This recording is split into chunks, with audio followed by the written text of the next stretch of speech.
Hello friends, स्वागत है आपका एक और नई वीडियो में। तो आज की इस वीडियो में हम बात करने वाले हैं मिड कैप स्टॉक्स के बारे में। कौन सी कंपनीज होती हैं। पिछली वीडियो में हमने बात की थी स्मॉल कैप कंपनीज के बारे में, स्टॉक्स के बारे में। तो इसमें हम बात करेंगे मिड कैप कंपनीज के बारे में, इनके क्या क्या बेनिफिट्स होते हैं, इसमें कौन से रिस्क इन्वॉल्व होते हैं, इनमें कितनी इन्वेस्टमेंट करनी चाहिए। तो इन सभी चीज़ों के ऊपर बात करेंगे। नमस्कार दोस्तों, मेरा नाम है जसप्रीत। स्वागत करता हूँ मैं अपने चैनल पे। आई होप आपको मेरी वीडियोस पसंद आ रही होंगी। अगर आपको वीडियो पसंद आ रही है तो मेरे चैनल को जरूर सब्सक्राइब कीजिए, वीडियोस को कमेंट लाइक शेयर जरूर कीजिए, इससे मुझे मोटिवेशन मिलता रहेगा। तो चलिए देख लेते हैं मिड कैप स्टॉक्स कौन सी होती हैं। देखिए, ये वो स्टॉक्स या कंपनीज होती हैं जो लार्ज कैप और स्मॉल कैप के बीच में आती हैं। ठीक है, इसमें लार्ज कैप कंपनीज बहुत ज्यादा जो ग्रो कर चुकी हैं, स्मॉल कैप कंपनी जो इनिशियल स्टेज पे है, मिड कैप कंपनीज वो जो बीच बीच में अभी काम कर रही हैं। तो मोस्टली जो इन्वेस्टर्स होते हैं वो मिड कैप में इन्वेस्ट करना ज्यादा प्रेफर करते हैं। इसके अलावा इसकी जो क्लासिफिकेशन होती है, इसकी कैपिटलाइजेशन के ऊपर होती है। 5,000 करोड़ से ऊपर अगर ये कंपनी है तो इनको माना जाता है कि ये जो कंपनीज हैं ये मिड कैप कंपनीज हैं। तो इसके अलावा अगर हम बात करें कि जो क्लासिफिकेशन, ऑफ कोर्स इनके जो वेरिएबल रहती हैं, मोस्टली जो इनकी कंपनी की वैल्यूएशन उसके आधार पर ये चेंज होती रहती हैं। अगर इनकी कंपनी की वैल्यूएशन बढ़ती जा रही है तो ये लार्ज कैप में चली जाती हैं, और अगर इनकी कैपिटलाइजेशन कम हो रही है, इनको लॉसेस ज़्यादा हो रही हैं, तो ये स्मॉल कैप में चली जाती हैं। तो ये इन सभी चीज़ों के ऊपर डिपेंड करता है इन स्टॉक्स का मूव। और इसके अलावा बात करें वही 5,000 से लेकर 20,000 करोड़ के बीच में जो भी कंपनीज होती हैं उनको मिड कैप कंपनीज कहा जाता है।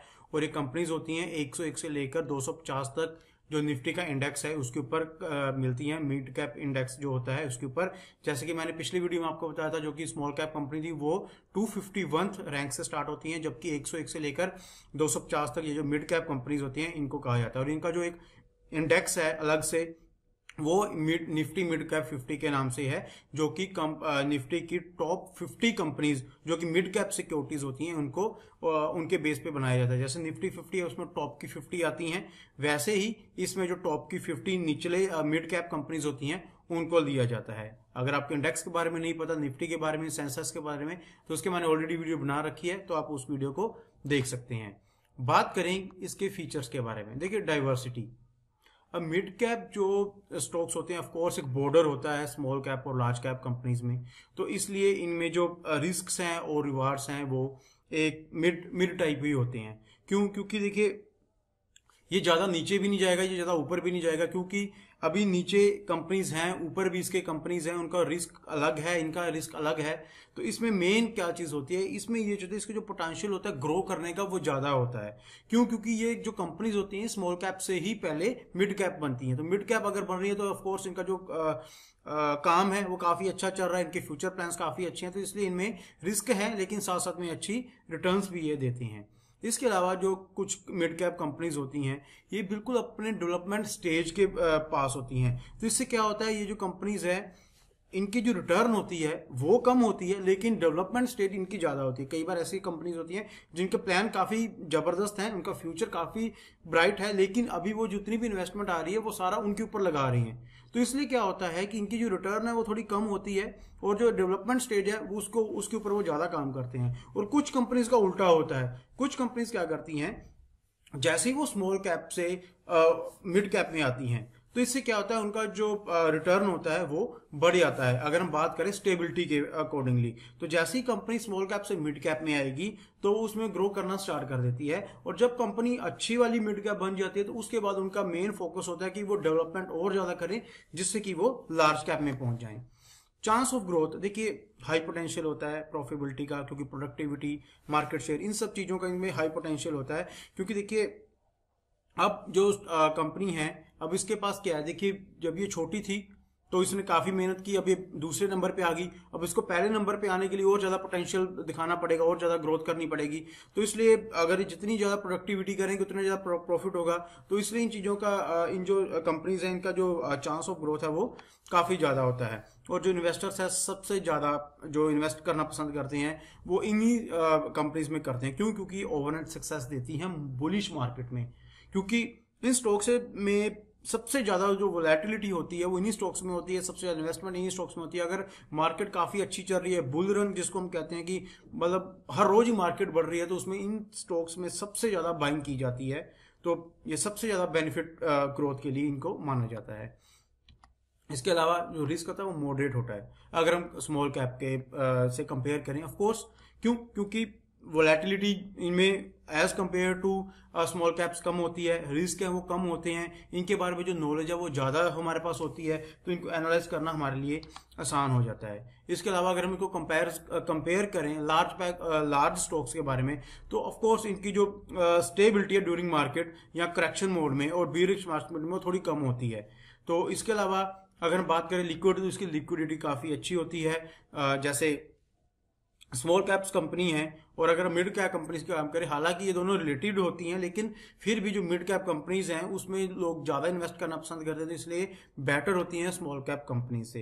कंपनीज जो कि अच्छे स्टॉक्स के लिए जानी जाती है, जो तो इन्वेस्टर्स उनमें काफ़ी अच्छा ट्रस्ट करके उनमें अपनी जो बाइंग है या पोजीशन है उसको बढ़ाते रहते हैं। और सबसे बढ़िया बात, यहाँ पर आपको एक अच्छी फेयर वैल्यू मिल जाती है, क्योंकि आपके पास फाइनेंशियल जो इन्फॉर्मेशन है वो भी होती है, टेक्निकल इन्फॉर्मेशन भी होती है। बात करें कि हमें इनमें क्यों इन्वेस्ट करना चाहिए, देखिए इजी ऑफ ग्रोथ, यहाँ पे आपको ग्रोथ काफी अच्छी मिल जाती है। क्यों? क्योंकि बस बेटर स्कोप होता है राइज करने के लिए। अब कंपनी पहले स्मॉल कैप से अब आ गई हैं अपना मिड कैप में, तो मिड कैप से अब इनको लार्ज कैप करने जाने में ज़्यादा टाइम नहीं लगता। और अगर उनको कंपेयर करते हैं स्मॉल कैप से, तो ऑफकोर्स इसकी जो ग्रोथ है वो स्मॉल कैप से काफ़ी ज़्यादा होती है।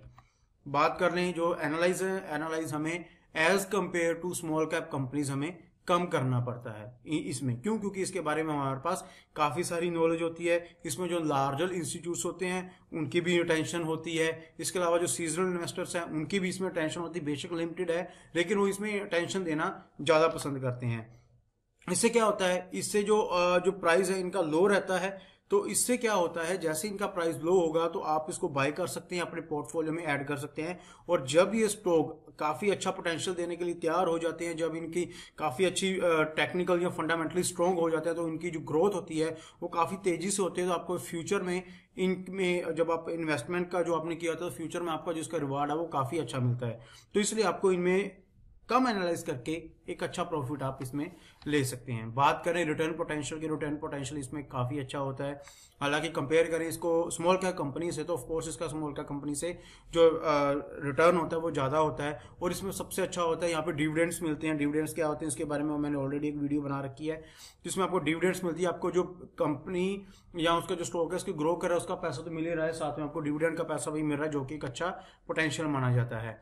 कंसिडरेबल इंफॉर्मेशन होती है। देखिए अगर हम स्मॉल कैप कंपनीज के बारे में बात करें तो वहाँ पर जो इंफॉर्मेशन है वो काफ़ी कम दी जाती है, लेकिन यहाँ पर जो कंपनी की जो इन्फॉर्मेशन इनफ होती है जिससे कि हम इसकी फाइनेंशियली हेल्थ या हिस्ट्री या मैनेजमेंट के बारे में पता कर सकते हैं। इससे क्या होता है, इससे हमें काफ़ी इजी हो जाता है इन कंपनी को एनालाइज करना। ठीक है, आप इनको अच्छे से एनालाइज कीजिए, इनके ग्रोथ पोटेंशियल को देखिए, इनकी प्रॉफिटेबिलिटी को देखिए, इनकी जो रिटर्न्स होती हैं, इनकी जो balance sheet, profit and loss statement, सभी को पढ़िए, अच्छे से पढ़िए, क्योंकि इसकी सारी इंफॉर्मेशन अवेलेबल होती है इनकी वेबसाइट पे। तो इससे आपको काफ़ी अच्छा बेनिफिट मिल सकता है। और लास्टली इसमें रिस्क क्या क्या हो सकते हैं, देखिए वैल्यू ट्रैप हो सकता है। लार्ज कैप कंपनीज होती है, इनको कोई हिला नहीं सकता। स्मॉल कैप और मिड कैप को कुछ ऑपरेटर्स यहाँ कुछ चीज़ें घुमा सकते हैं, क्योंकि इसमें अभी भी कुछ चीज़ें कम रह जाती हैं, जिससे कि जो पब्लिक सेक्टर तक कुछ मैनिपुलेट करके पहुंचाई जाती हैं।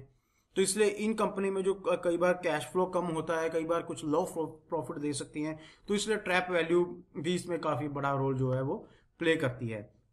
देखिए जो मिड कैप कंपनीज होते हैं, जो लो रैंकिंग वाली होती हैं, उनकी जो वैल्यू है उसको कम या बढ़ाया जा सकता है पीछे से। मान लीजिए कंपनी बिल्कुल मिड कैप में है, लेकिन उसका काम इतना ज़्यादा बढ़िया नहीं चल रहा है, तो उनको पीछे से जो ऑपरेटर्स हैं या जो अंदर बैठे हुए उनका स्टाफ है या कुछ है, वो उन चीज़ों को घुमा सकता है, उसकी जो प्राइस की वैल्यू उसको ऊपर नीचे कर सकता है। तो इन चीज़ों के ऊपर भी थोड़ा ध्यान देना पड़ता है। अब इनएडिक्वेट रिसोर्सेज क्या होते हैं, अब देखिए, अब मान लीजिए कि जो मिड कंपनीज है ना, इसमें क्या होता है, जो मैनेजरियल लाइक मैनेजमेंट और ऑर्गेनाइजेशन इंफ्रास्ट्रक्चर ये कम होता है as compare to large cap companies. क्योंकि लार्ज कैप कंपनीज जैसे रिलायंस होगी, टाटा इंडस्ट्रीज होगी, ये बहुत बड़ी कंपनीज हैं। ये कंपनीज ही चलती हैं अपने मैनेजरियल और ऑर्गेनाइजेशन इंफ्रास्ट्रक्चर के ऊपर, तो वो चीज़ें इन कंपनीज में थोड़ी कम होती हैं। तो इसलिए क्योंकि सबसे इंपॉर्टेंट जो पार्ट होता है किसी कंपनी को फाइनेंशियल एनालाइज करने का, वो इनकी ऑर्गेनाइजेशन इंफ्रास्ट्रक्चर और मैनेजमेंट ही होती है।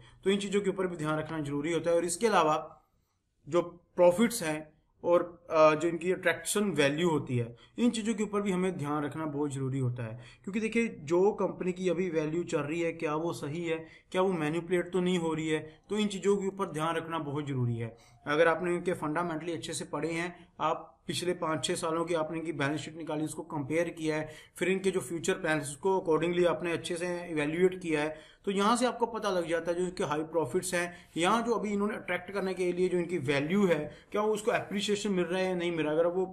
अगर फेयर वैल्यू पे आपको प्राइस मिल रहा है तो आप अच्छा एक उसमें से रिटर्न ले सकते हैं, लेकिन अगर वो मैनिपुलेटेड है तो वहाँ पे आपको थोड़ा ध्यान से चलना पड़ता है। तो आई होप आपको ये वीडियो पसंद आ गई, जो कि मैंने मिड कैप स्टॉक्स के ऊपर बनाई है। अगर आपको वीडियो पसंद आ रही है तो मेरे चैनल को सब्सक्राइब कर लीजिए। आगे भी मैं आपके लिए बहुत अच्छी वीडियोस लेकर आता रहूंगा। तो जो नेक्स्ट वीडियो होगी वो मैं लेकर आऊंगा लार्ज कैप स्टॉक्स के ऊपर। इसके अलावा भी बहुत सारी वीडियोस आपके लिए लेकर आता हूँ। मेरा मेन मोटिव यही है कि आपको जो बेसिक नॉलेज है स्टॉक मार्केट की वो आपको मिलती रहे, और धीरे धीरे हम एडवांस लेवल पे चलते रहेंगे। तो चलिए दोस्तों, मिलते हैं हम अगली वीडियो में।